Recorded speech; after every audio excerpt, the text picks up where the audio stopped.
सगळ्या माझ्या सहकारी मित्रांना मी पहिला जय महाराष्ट्र आणि मानाचा मुजरा करतो आणि आपल्या सगळ्यांचं मी मनापासून आभार मानतो.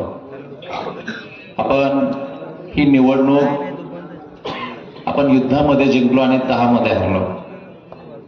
शेखर दादा, तुम्ही अतिशय तळमळीने भाषण केलं. तुमचे प्रत्येक मुद्दे आणि शब्द मी ऐकत होतो.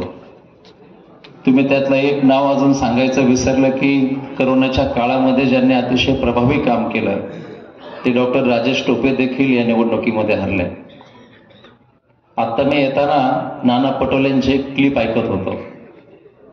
त्यांना मोबाईलवर कुणीतरी पाठवलं, राजाभाऊ 76 लाख मतांचा हिशोबच लागत नाही. 76 लाख मतांचा. आणि आपण जर बारकाईने बघितलं असेल, आपण खरंच जिंकलेलो आहे. फक्त आपल्याला ईव्हीएमने हरवलेलं आहे. आणि हे फक्त आपल्यापुरतं मर्यादित नाही तर ते पूर्ण महाराष्ट्रामध्ये आणि इतर राज्यामध्ये त्यांनी हा घोटाळा केलेला आहे. फार मोठा घोटाळा आहे. आपण ह्या गोष्टी सिरियसली घेतच नाहीत. प्रचंड मोठा घोटाळा आहे.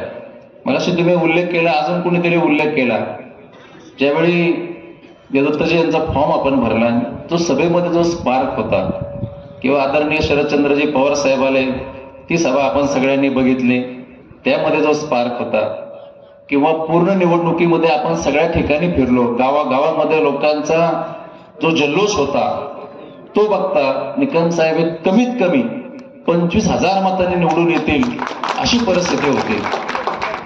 आणि ही लोक, राष्ट्रवादी काँग्रेसची लोक आम्ही बघायचं, अजित पवार गटाची लोक, यांना गांभीर्यच नव्हतं. राजाभाऊ एकदम सिरियसली बोलतोय या गोष्टी. आम्ही म्हणायचं अरे यांना काय वळसे पाटलाला पाडायचं ठरवलं या सगळ्या लोकांनी. मागच्या बोललं काय नाही, आम्ही निवडून येणार आहे. अरे तुम्ही फिरतच नाही, निवडून कसे येणार आहे? परंतु ज्यावेळी निकाल लागला, आम्ही तर निकम साहेब आम्ही शेवटपर्यंत 3:30-4 वाजेपर्यंत अगदी प्रत्येक बूथवर आम्ही फिरत होतो. आपण दादा सगळे थांबलेलो होतो. म्हणजे 100% ईव्हीएमचा घोटाळा आहे. आणि त्यासाठी आता महाविकास आघाडी एकत्र येऊन कोर्टामध्ये जाण्याचा निर्णय घेतलेला आहे. आता कोर्ट त्यांचे मॅनेज आहेत. आज परत क्लिप आली की चंद्रचूड यांनी सांगितलं की होय मी जाणून बुजून निकाल उशिरा दिला महाराष्ट्राच्या सरकारचा. अतिशय खेदजनक आहे. भर दिवसा लोकशाहीची झालेली हत्या आहे, भर दिवसा. आणि भविष्यात जर अशीच परिस्थिती चालत राहिली तर आपला चायना आणि पाकिस्तान व्हायला वेळ लागणार नाही. हे आपण सगळ्यांनी अतिशय गांभीर्याने या गोष्टी लक्षात घेण्याची गरज आहे. अनेक गोष्टींचा उल्लेख झाला. शेखरदादा, दामोअण्णा फुटले, शेखरदादा फुटले, सुरेश बोर फुटला, संदीपभाई शिंदे फुटले, सनीबाई थिटे फुटले. तुम्ही एक लक्षात घ्या, ज्या ज्या लोकांनी निरपेक्ष भावनेने प्रामाणिकपणे काम केलं आणि जी लोक देवदत्त निकम यांच्यासाठी जीवाचं रान करून झटत होती, जी लोक पैशाने मॅनेज होत नाही, जी लोक धमक्यांना घाबरत नाही, मग अशा लोकांचा माइंड गेम करायचा. आणि गोबेलनी ते तुम्हाला सांगतो इतिहासातली एक होती.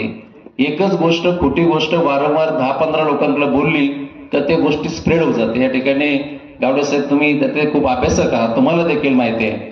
आणि मग माइंड गेम मध्ये 4 लोकांमध्ये बोलायचं, अरे कळलं का काय अमुक अमुक फुटला, असं तो परत आपल्या माणसाला म्हणतो कळलं का अमुक अमुक फुटला. ही गोष्ट पुढे होत जाते.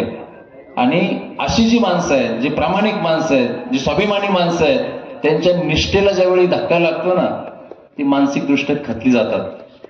दादा, मग निकम साहेबांच्या मागे तुम्ही भक्कम उभे आहेत ना, तुमची बदनामी झाली की पुढच्या काळामध्ये तुम्ही उभे राहणार नाहीत.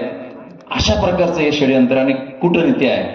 त्यामुळं तुम्ही काळजी करू नका, कितीही कूटनीती करू द्या, हे सगळे भक्कमपणानं निकम साहेब तुमच्या पाठीशी आयुष्यभर उभे राहतील अशा प्रकारची मी तुम्हाला खात्री देतो. महाविकास आघाडी आपली आहे. महाविकास आघाडीच्या कार्यकर्त्यांनी प्रामाणिकपणे काम केलं. 1,05,000 मतं. मी तर म्हणतो एक खरोखर ईव्हीएमचाच हा घोटाळा आहे. एवढी मोठमोठी माणसं, बाळासाहेब थोरातांचा तुम्ही उल्लेख केला, कारणच नाही तो माणूस एवढा अगदी सरळ साधा, कधी कोणाच्या बद्दल अपशब्द बोलणार नाही, हसत बोलणार, सगळ्यांच्या बरोबर प्रचंड कामं केली. असं असताना देखील या महाराष्ट्रामध्ये जे लोक मोठे आहेत त्या लोकांना पाडण्याचं काम, कारण अगोदरच भाजपचे लोक सांगत होते सत्ता आमची येणार, 200+ होणार, 200+ होणार आणि अचानक सगळे निकाल ज्या वेळी एक्झिट पोलचे सगळे सांगायचे की 5-10% इकडे तिकडे होऊ शकतं, महाविकास आघाडीचं सरकार येणार, महाविकास आघाडीचं सरकार येणार, आणि अचानक मीडिया देखील बदलणार, लोक देखील बदलली, म्हणले आता भाजप 200 पार होणार, महायुती 200 पार होणार. त्याच वेळी आमच्या सगळ्यांच्या लक्षात आलं की या ठिकाणी 100% निवडणुकीचा जुमला केला आणि हे लोक 10 मध्ये जिंकले आणि सर्वसामान्य माणसाच्या मनावर त्यांनी फार मोठा आघात केला. पण मी एकच सांगतो, सर्वसामान्य माणसाच्या मनामध्ये आदराचा आणि आदर्शाचा अतिशय खंबीर स्थान जर कोणी निर्माण केलं असेल तर त्याचं नाव आहे देवदत्त निकम.